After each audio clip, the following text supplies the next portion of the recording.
చంద్రబాబు తర్వాత పగ్గాలు చిన్నబాబుకే. టీడీపీ అధినేత చంద్రబాబు నాయుడు కుమారుడు నారా లోకేష్కి లక్ కలిసి వచ్చి ఉంటే ఈ పాటికి ఎప్పుడో సీఎం అయ్యేవాడు. 2017లో అంటే 34 ఏళ్ల వయసులోనే కీలక మంత్రిత్వ శాఖలు కూడా చూశారు. ముఖ్యంగా లోకేష్ అతి చిన్న వయసులోనే పంచాయతీరాజ్, గ్రామీణ అభివృద్ధి వంటి శాఖల్లో పనిచేశారు.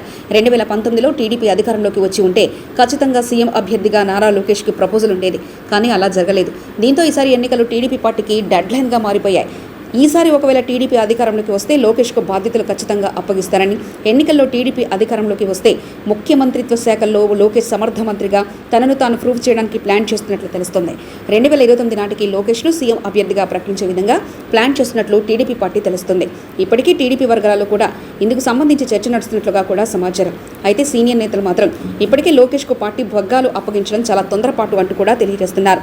గతంలో కంటే ఈ మధ్యకాలంలో లోకేష్ బాగానే ప్రజలకు కనెక్ట్ అవుతున్నారు. కానీ జగన్ లాగా సరైన నిర్ణయాలు తీసుకోలేకపోతున్నారు. అలాగే మంచి క్రేజ్ మాత్రం తెచ్చుకోలేకపోతున్నారు. దీన్ని బట్టి చూస్తే మరింత రాటుదేల్చాల్సిన లోకేష్కు ఉందనే విషయం సీనియర్ల భావన వినిపిస్తుంది. ప్రస్తుతం బాబు వయసు కూడా 7.5 వయసు దాటడంతో పాటు ఇప్పటికే అనారోగ్య సమస్యలు కూడా ఉన్నట్లుగా తెలియజేస్తున్నారు. మొత్తానికి టీడీపీ లోకేష్కు అత్యున్నత పదవి ఇవ్వాలని చాలా మంది నేతలు ఆరాటపడుతున్నారు.